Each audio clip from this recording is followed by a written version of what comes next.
37절에 보면 자기가 하나님의 그리스도도 자신도 구원의 보라지가 나오는데 군인들과 유대인들이 여기에서 하늘로부터의 표적을 구하고 있습니다.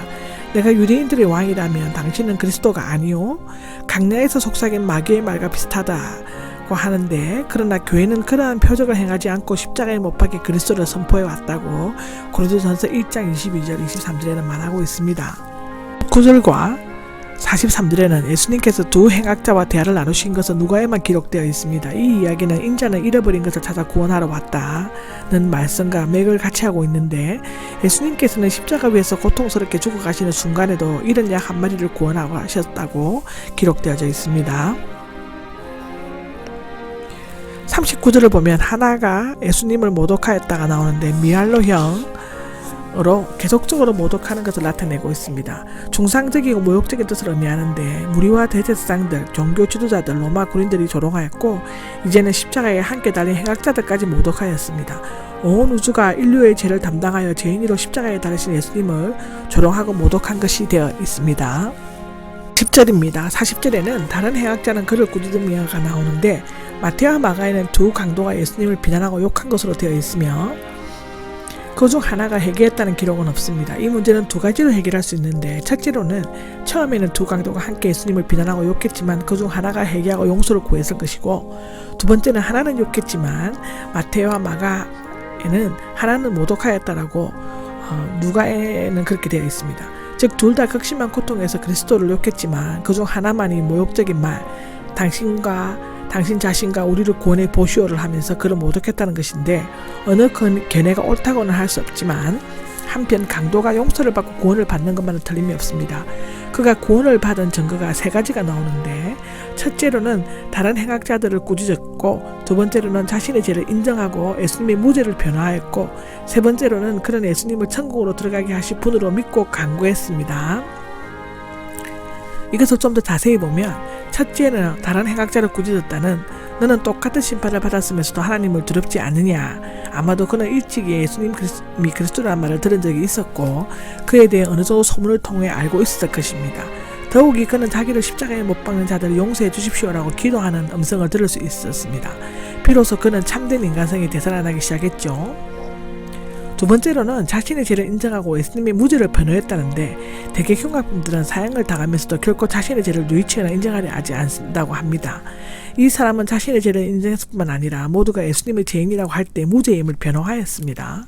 세 번째로는 그는 예수님을 천국으로 들어가게 하실 분으로 믿고 간구했는데, 이 사람은 지식도 불완전했고 간구의 내용도 불충분했습니다.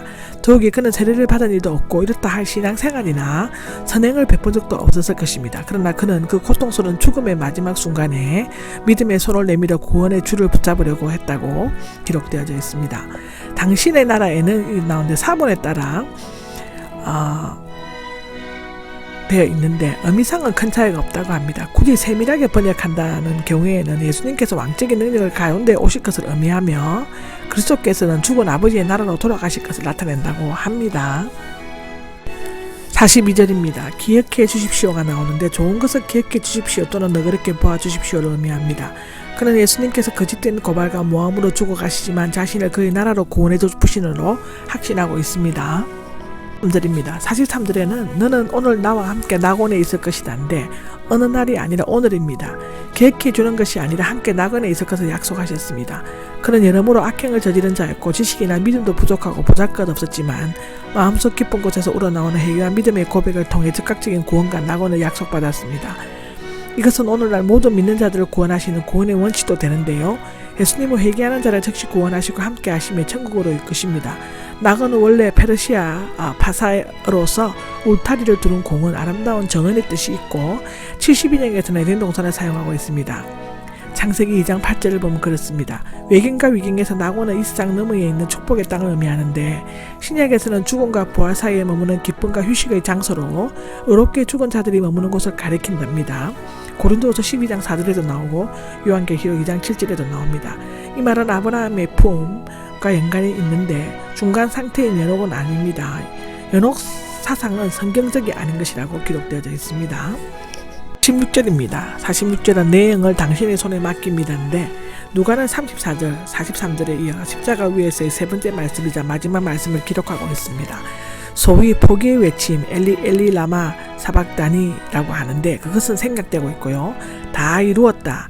요한복음 19장 30절에가 나오는데 세상의 마지막 작비인사라고 한다면 내 영을 당신의 손에 맡깁니다는 천국에 들어가시는 인사말이라고 할 수 있습니다. 예수님께서 숨을 거두시는 전후의 기록이 마태와 마가에서 조금 다르지만 모순은 없습니다.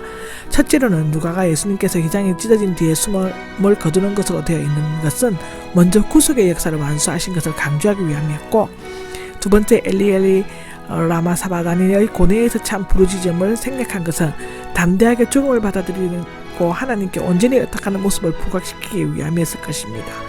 세 번째로 신포도주로 준 것과 조롱하는 장면을 생략한 것은 희롱당하는 수치스러운 예수님의 모습을 더 이상 묘사하고 싶지 않았을 것입니다.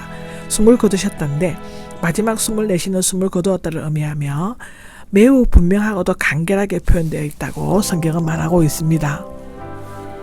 47장에는 백부장이 나옵니다. 마태복음 27장 54절에도 말씀드렸는데 마태에는 백부장이 함께 지키는 자들과 함께 지진과 그 일어난 일들을 보고 매우 두려워하였으면서 참으로 이분은 하나님의 아들이셨고 고백한 것으로 되어 있습니다. 여기에서는 하나님께 영광을 돌리면서 이분은 참으로 의로우신 분이셨다고 말하고 있습니다. 하나님께 영광을 돌렸다는 것은 누가복음의 핵심 구절로 8번 나오는데요. 신약성경 특히 누가의 저자들에게는 로마 백부장들의 호의적인 언급이 되어져 있는데 당시 백부장들은 군대 안에서 훌륭한 인품을 지니고 있었던 것으로 알려지고 있습니다. 48절입니다. 구경하러 들어갔다가 나오는데 누가에만 나오고 있습니다.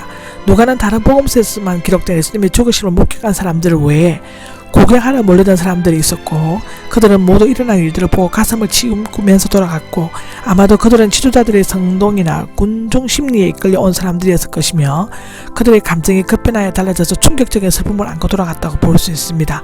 이들 중에는 그리스도를 따르던 갈릴리인들과 여자들도 있었을 것입니다. 53절입니다. 53절은 아직도 아무도 묻힌 적이 없었다가 나오는데 마태의 새 무덤을 구체적으로 설명하고 있습니다. 당시 바위를 깎아 만든 새 무덤은 웬만한 부자나 근세가 아니면 구입할 수 없는 값비싼 무덤이었는데요. 아라마대 요셉의 헌신적인 믿음의 결과가 그는 이 일로 말미암아 성경 역사에 길이 남는 기념비적인 인물이 되었습니다. 아멘.